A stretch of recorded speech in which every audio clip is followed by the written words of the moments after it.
This is nobody talks about how a Nazi car sold 21 million. Nobody talks about how a car born from Nazi Germany's darkest ambitions sold an astonishing 21 million units. Conceived as a potent symbol of national might and popular accessibility, it was steeped in a brutal regime's ideology. In 1941, inside a vast German factory, the air thick with oil and metallic dust, a 66-year-old Ferdinand Porsche, the architect of this people's car, makes a minute adjustment to a single crankshaft. His thick fingers, calloused from decades of design, meticulously trace the nascent curves. He ignores the distant clang of wartime production, the frantic pace of total war, focused only on the part's cold, perfect curve. For him, this was about mechanical perfection, not politics. At the time, this quirky, state-mandated project was dismissed by many as a dangerous wartime fantasy, an improbable dream designed for propaganda, not posterity. Critics saw it as a cynical exercise destined to crumble with the regime. Yet, just decades later, the humble design would conquer the globe, selling over 21 million units and reshaping automotive history, transcending its tainted origins to become a global icon. This is the extraordinary story of how one man's relentless vision, born into the chaos of war, and Ferdinand Porsche's story begins in 1875 in a humble German-speaking village called Maffersdorf, nestled in what was then the Austro-Hungarian Empire. His father, Anton, a master panel beater, shaped metal by hand in their small workshop, the rhythmic clang of hammer on steel, a constant soundtrack to Ferdinand's youth. His mother, Anna, tended their modest home, often illuminated by the flickering glow of an oil lamp after sunset, a stark reminder of their plain existence. Of the 5 children who survived infancy, Ferdinand was the one drawn not to the land, but to the intricate workings of machines. Around 1888, in the chill of a local fair, a traveling engineer demonstrated a small electric motor, its copper coils humming, its armature spinning with an almost magical energy. Ferdinand, barely a teenager, watched rapt as the device whirred to life without steam or muscle. The engineer, noting his intense gaze, paused to explain its principles. "The power comes from within," Ferdinand later recounted, "and that changed everything for me." By the dawn of the 20th century, a young Ferdinand Porsche, now in his early 20s, left Maffersdorf for Vienna. He found work at Vereinigte Elektrizitäts AG, initially in a menial role, sweeping floors and fetching tools. The sophisticated machinery of the city was a stark contrast to his father's hand tools, and for months he felt like an outsider, his rural upbringing a barrier.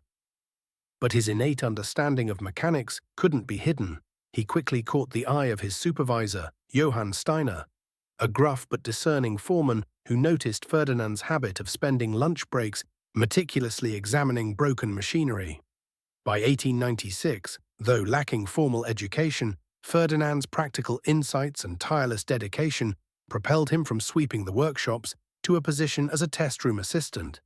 He absorbed every lesson, often staying late into the night, dissecting electric motors, coils and generators by the flickering gaslight. The workshops hummed with the high-pitched whine of dynamos, the smell of ozone from arcing currents, and the metallic tang of newly machined parts. He devoured engineering manuals, his self-taught knowledge rapidly surpassing that of many formally trained colleagues. His burgeoning reputation reached Ludwig Lohner, the visionary director of Lohner Werke, a prominent Viennese coach builder, in 1898. Lohner was searching for an electrical genius to revolutionize his carriages. Porsche, then only 23, demonstrated a profound grasp of both electrical engineering and nascent automotive mechanics. Impressed by the young man's quiet intensity and self-taught brilliance, Lohner offered him the chief designer position, an unprecedented leap for someone of Porsche's background. In Lohner's bustling workshop in Ottakring, amidst the scent of wood, leather, and fresh paint, Porsche was given extraordinary freedom. He sketched radical designs directly onto the workshop floor with chalk, envisioning a future propelled by clean, silent power. This culminated in the Semper Vivus, always alive, the world's first hybrid vehicle, and the subsequent pure electromobile, both featuring innovative wheel hub motors.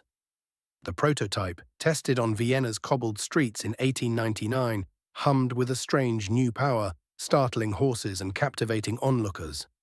At the 1900 Paris World Expo, Porsche, a young man with oil-stained hands and intense focused eyes, stood proudly by his silent, smooth electromobile. It was a sensation, marking Porsche as a pioneer who was already defining the future of propulsion, a long way from Maffersdorf. Porsche's innovative spirit caught the attention of Austro-Daimler, where he was appointed chief designer in 1906. This shift propelled him from electric vehicles into the burgeoning world of internal combustion engines, though his electrical expertise remained a foundational advantage. Here, his focus sharpened on creating lighter, more powerful engines for both road and race. A pivotal moment came during the 1910 Prince Henry trial, a grueling long-distance endurance race through the German countryside. Porsche designed a series of groundbreaking cars for the event, featuring advanced overhead cam engines. His team, including seasoned drivers like Otto Sulzer, pushed these machines to their limits on dusty, unpaved roads. The metallic tang of gasoline, the roar of meticulously tuned engines, and the incessant vibration through the steering wheel were ever present. Porsche himself, often with a wrench in hand and grease staining his work clothes, would be at the roadside, observing, troubleshooting, and making on-the-spot adjustments. His cars consistently performed exceptionally, showcasing his genius for durability and performance. As Europe edged towards conflict by 1912-1914, his work at Austro-Daimler increasingly turned to military applications. He adapted passenger car designs, like the Austro-Daimler M12 into sturdy staff vehicles and began developing powerful V12 aircraft engines. Test runs of these massive engines echoed through the factory, shaking the very foundations, filling the air with the smell of hot oil and machining fluid. He worked ceaselessly. Often, the story of the Volkswagen Beetle is a stark reminder that even the most tainted origins can, through deliberate effort and a twist of fate, be utterly transformed. From a tool of propaganda, a symbol of a regime built on hate, the Beetle was salvaged not by sentiment, but by a pragmatic recognition of its inherent engineering brilliance. Allied forces, particularly British Major Ivan Hurst, saw past the swastikas and the strength through joy rhetoric, recognizing a simple, robust, and eminently manufacturable design that could mobilize a war-torn, recovering continent. They systematically stripped away its political baggage, focused purely on its practical merits, and crucially, decentralized its production and marketing.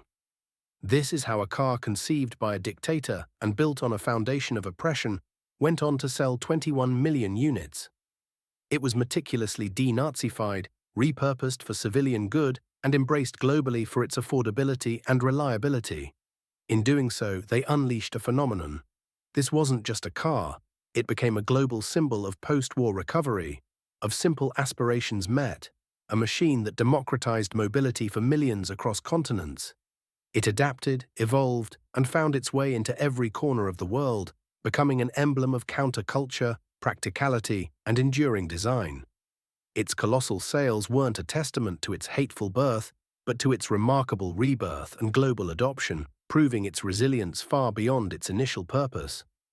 It is a car that transcended its origins to become a global icon, proving that good engineering can outlast political shadows. If this deep dive into industrial history and the remarkable resilience of a machine resonated with you, a quick tap on the like button truly helps this channel. It signals to YouTube that stories like these, stories that dig beneath the surface of what we think we know and uncover the unexpected how behind iconic creations, deserve to reach a wider audience of curious minds just like yours. Your engagement ensures we can keep exploring these fascinating intersections of technology, culture, and human ingenuity, bringing you more untold narratives. If you're eager to uncover more hidden narratives and explore the complex origins of the world around us, then subscribe to join our community, where you'll find a new chapter from the channel every week.